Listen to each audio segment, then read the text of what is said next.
Good afternoon. My name is Jamira, and I'm here at the Camden, New Jersey Salvation Army Kroc Center. So today, right now, we're going to be starting on our second segment with our cooking show with Chef Anwar. And also, we're here with our live studio audience.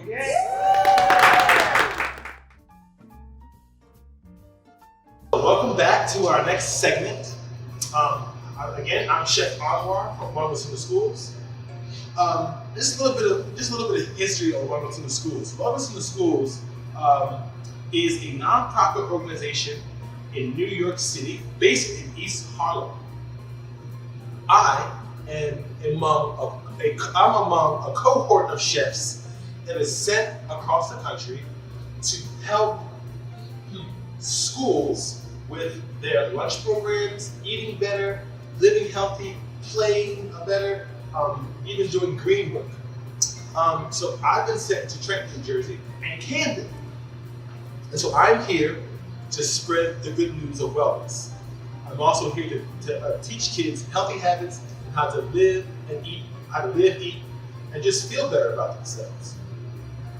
So, in the spirit of Black History Month, we are still on that same road. And Black History Month is just so interesting because we find so many new things about our culture every year when we do Black History Month. Year after year. All right? I don't think I've gone through Black History Month for so many years and I've just not heard of the Fonio. Never heard of it. So now, but we're going to talk about the Fonio. How many of you have ever heard of couscous? All right. This is similar to couscous. However, this is the original. This is an ancient African super grain.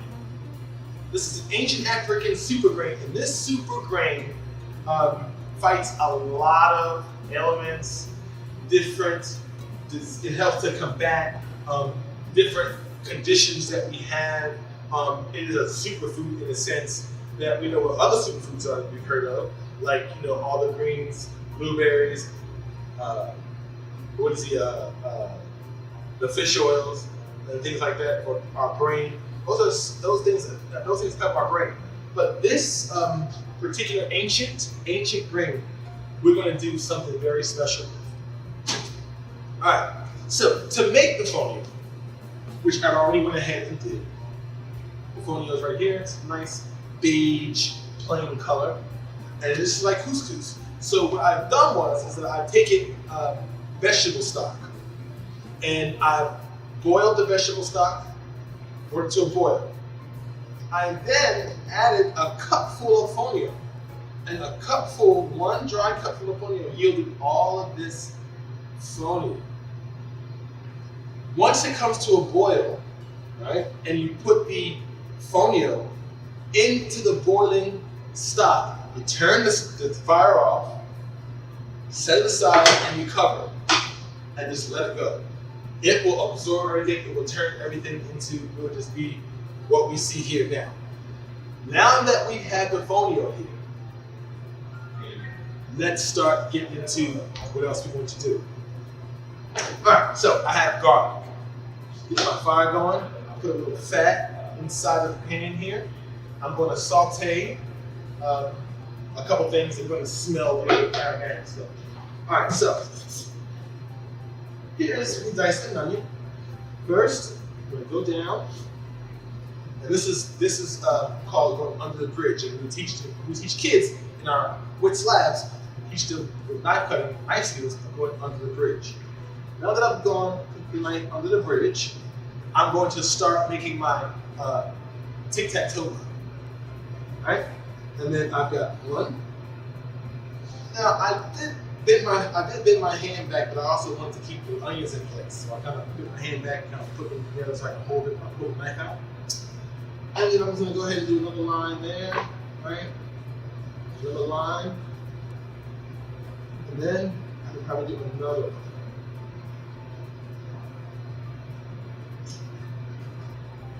Then I'm going to do my tic-tac-toe. So then it's going to yield me some nice squares.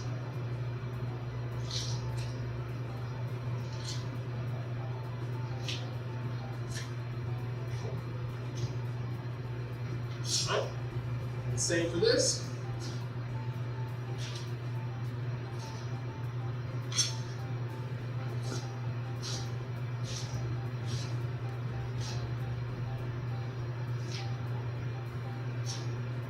All right.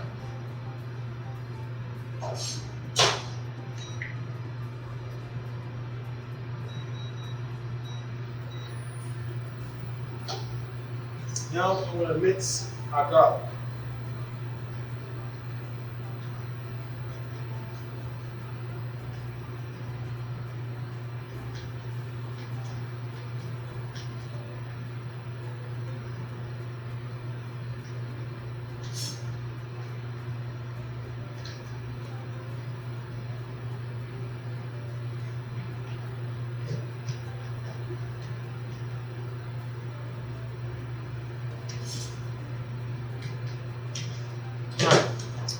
So, now I got my garlic and I've got my onions minced. I'm going to go ahead.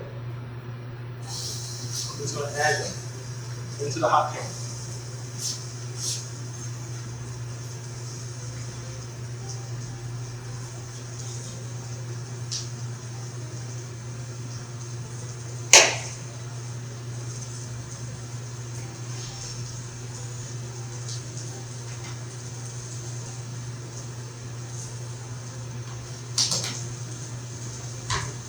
All right, so now we've got it going. Let that heat up a little bit. And we usually saute until the onions are translucent. And that's if you can kind of see through them a little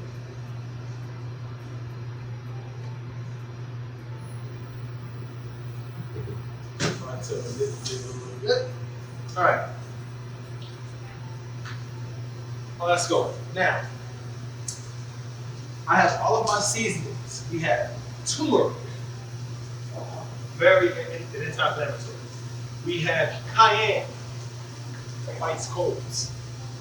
We have a little salt. We have a little cumin, very popular spice as used originally in our taco seasonings or anything Mexican dishes that we use. Like, you know, especially the meat for the burrito, or the meat for the taco, right? Yeah. And I love when I do tacos. I love to use the taco seasoning from the natural spices instead of buying it from the over the counter. There's a lot of salt, unnecessary things. All right, so here we go. Look at that. Onions. Nice and brown color. Now, I'm going to add a little bit of salt, right? I'm going to add a little bit of, this is smoked paprika, but you don't have to use smoked paprika. You can use paprika. Cumin, turmeric,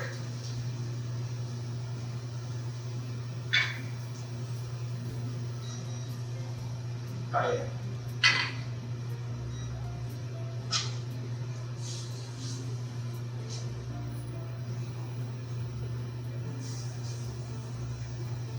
Now we're cooking the herbs inside of our little onion garlic mixture. Look at the beautiful color. Can anyone smell the aromatics?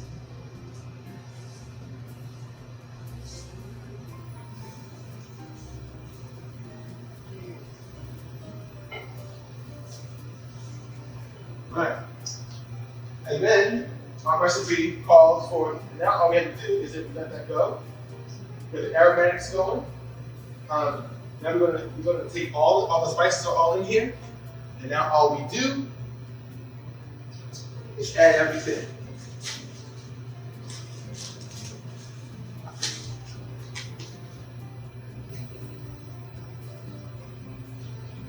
Right. Now, all we do is add it there.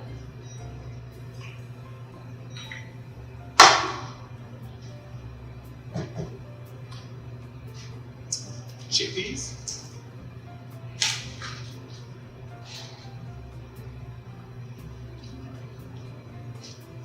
Sweet corn.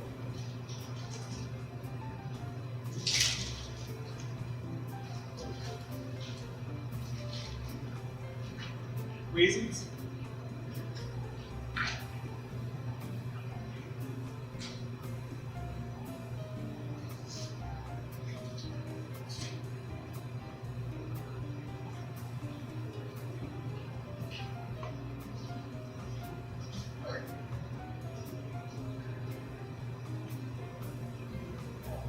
What we do is mix.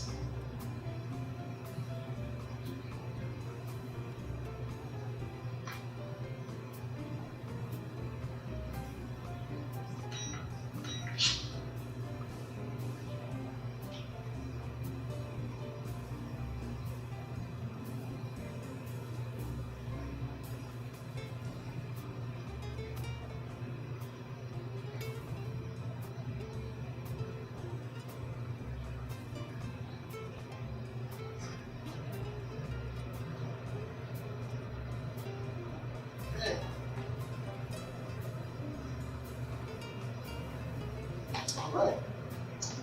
Then,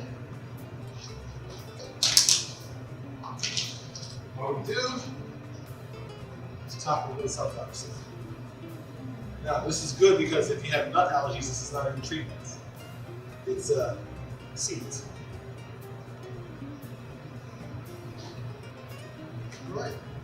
And I don't mix that in. It's something that just goes on top that you know is optional. You don't have to add it. And then that is all done. Now, I'm going to set the fonio aside. Right? And then we're going to go right into our broccoli salad.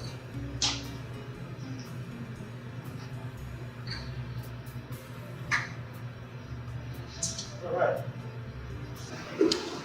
All right, so for our broccoli salad, we took some Kroc pasta, lots of various colors, which is always good. You boil that with the package directions as it actually do. And now we've added that.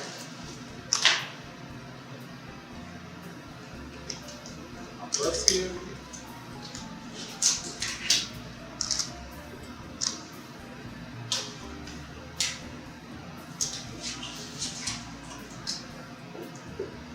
Alright. Now we're going to just add our ingredients. Sliced carrots.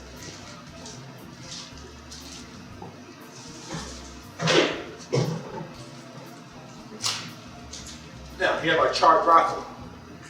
Broccoli was roasted in the oven, got a little char on it. And what I wanted to do is I wanted to showcase this dish. Not that it has a historical value to it, but because it was kind of related to the African American colors from the African American flag, which are black, green, and red. That's our peppers, our green broccoli,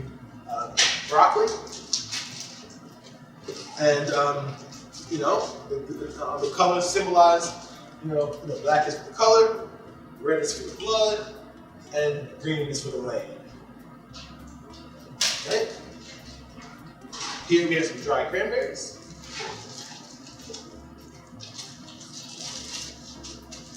And we have some diced onion.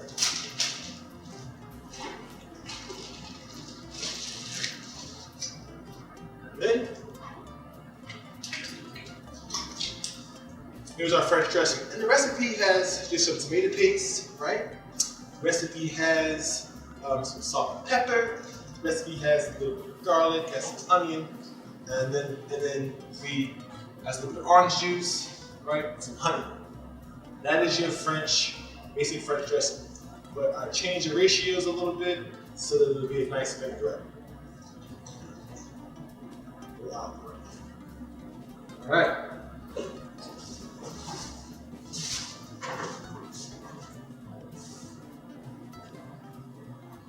And basically,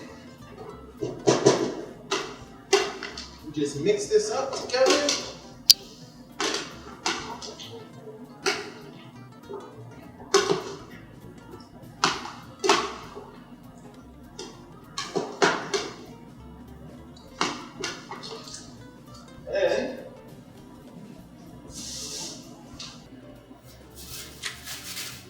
I know that usually pasta absorbs a lot of vinaigrettes for our pasta salads, so that's why I'm trying a little extra. You want to use dry.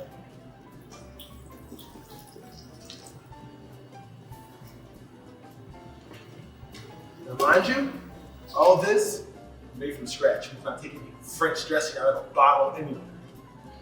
This is all done with necessary things that you can find in the pantry kitchen. You can find this in your back of your cupboard, maybe somewhere in your cabinets. But these ingredients are not foreign, except for the Fonio, which is very special and something from Africa, and one thing we said for our Black History Month. But basically, all these things are found right in our own backyard, which is so important. It's always important to eat local. It's always important to not throw anything away. It's always so important to cross-utilize vegetables. Cross-utilize. I've used onions across the board. I've used garlic across the recipe, right? Didn't change anybody's flavor, did it? There's too much garlic in this, too much onions in there. All right. And so we are done. So I'm gonna have an assistant come by, and we will definitely get a taste. But we can take a break so that we can get this stuff done, and we can come back and we can give you a reaction. That's fine.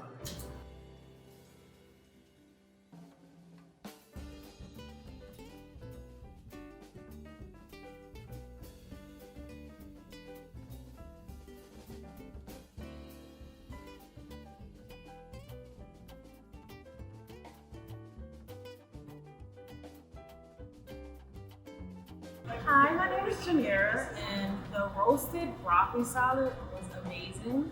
So me and my mom were talking about it, and we were just saying like we're actually going to incorporate this dish into one of my parties that will be coming up soon. So it was a hit. Everyone at our table liked it, and it was amazing. The pasta salad, or I'm not remember the name, but even without the noodles, right? So say I didn't want to add the noodles. I would take those other ingredients and I would add them to a salad, to spinach, to that's like a topping for, right? Like you could put your spinach under there. You could take some fresh broccoli or even like a slightly cooked broccoli and then put all of that stuff on top of that vegetable and just give it a whole new meal, right? That's a meal to add. You know, you want to put a piece of chicken on the side and just put that on the side. Excellent. This is delicious, right? And then now we incorporated, all the other things that you made together. Yes. And it's just like, we good. Right. So delicious. Thank you so much. Thank you so much. Chef, I picked up my plate. Who's the pudding? That's what we love. That's what we love. I'm so happy to see that we actually enjoyed this. I'm glad we've had an opportunity to taste the pasta salad with our roasted broccoli and our fonio. And as we said, the fonio is just like couscous. If you ever had couscous before, couscous is another grain, and but this grain is an ancient grain that we're talking about, which is the fonio. It's an African ancient grain, and it packs a lot of nutritional punch. And when you add the fonio into the pasta, you've got your grains going on, you've got plenty of nutrients going through that salad, and it's still delicious. Now, the French dressing, that was from scratch. I don't think I can taste any kind of French dressing in a bottle that tastes like the one we're having this morning. So now what we've done is that we've equipped you with the necessary tools that you need to try this dish at home on your own, to infuse your own culturalistic rice, to take some of these things and add it to something else. Make this be a part of your repertoire of things that you know how to cook. But ultimately, we want to focus on important things. So here we have some history for us. We have some information about Wellness in the Schools. Wellness in the Schools is a nonprofit organization, as I said, and we have some information about what we do in the schools, what we do in the community, how we bridge gap between school and community, and how we're changing the face of school food every single day. Here we have a book called Philly's Men Are Cooking. Philly's Men Are Cooking is an organization in Philadelphia that had a lot of African American men cook a dish. So this year for Philly's Men Are Cooking, yours truly, Chef Anwar's recipe was published in the book on page 161. On page 161 of the book, I have made a sweet carrot pie with chocolate tahini brownie crust. A very healthy pie, but a delicious pie. And believe me, that carrot pie tastes like sweet potato pie. You wouldn't even know the difference. All right. And then here, this is a book by Robert Roberts. This is one of the first books written by a slave who was a butler in the house. And so this is a guide to anybody who's a servant at the time. This would be your manual on how to serve the house as a butler or a servant. This is one of the first ones. This book is it was pretty good, and I wanted to I'm kind of playing around with doing culturalistic pop-up restaurants with African American cuisine, and I wanted to when you come to the pop-up restaurants and you feel the experience of the pop-up restaurant, you want to have service unlike you've ever seen before in this century. So we wanted to mimic the service behind the service of our ancestors, what they were doing, and give that service to our people the same exact way, but in a way that's fitting for the times. I have a book of a very pioneer chef, Chef Edna Lewis. Chef Edna Lewis, she was raised in Freetown, Virginia, one of the first settlements that was founded by African slaves. So she was one of the founding daughters of Freetown, Virginia, and she just compiled a book across the seasons. And across the seasons, what's going on is that she's making African American cuisine done, how we did it on farms, growing right there on the field, slaughtering the chicken, when it's a certain season, eating sheep, mutton, and just having different kinds of meals, cornbreads, stock, sauces, anything that we do in African American community. And how we hear a certain bird chirps, we know that it's time to pick certain things from the tree. And she goes on and she expounds. It's an excellent book, and I'm in love with it.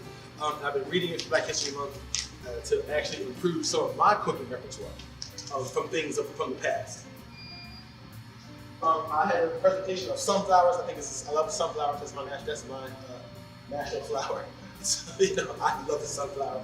So I had that displayed, and we just have some different spices and seasons that we've been using for our recipes today. I hope that you all have gotten a lot out of these segments. I hope you learned something new about African American history and our culture. I hope that you learned and loved the dishes that we prepared for you. And I admonish you to go and try these yourself at home. And remember to be healthy, live healthy, and just stay healthy. This was actually amazing. It strengthened me. You guys have strengthened me. This is a satisfaction. Actually, as a chef, this is better than being paid. Being paid, yes, we can do that, but when you're a chef and people enjoy your food, it's a certain exhilaration. I think I live for that. Really, I think I do. So, I hated to I want to hear your comments, but we do want to hear your comments. We do want to hear your feedback. We want to know what you love. We want to know what you think. I'm here to empower you to make healthy choices on your own, to empower you to go out to dinner on your own. And you know what? I'm going to have that. I'm going to try this. Try something new. And I encourage our children to do the same thing. It is hard to get kindergartners to try things like this, but that's my specialty. Picky eaters are my specialty, and so that's why flavor is so important, because children like flavor, adults like flavor, and somewhere along the line, as you get from younger to older, we lose some of our taste palates, but they go back again, and they can regenerate. Like sometimes you can find out that you didn't like something one time, and the next year, you like it. How did that happen? But our palates are exercised, and our palates are growing. It's like our minds, So and our food that we put in our bodies help our minds, right? And help our brain function. So that's what's important. We eat to live. We don't live to eat.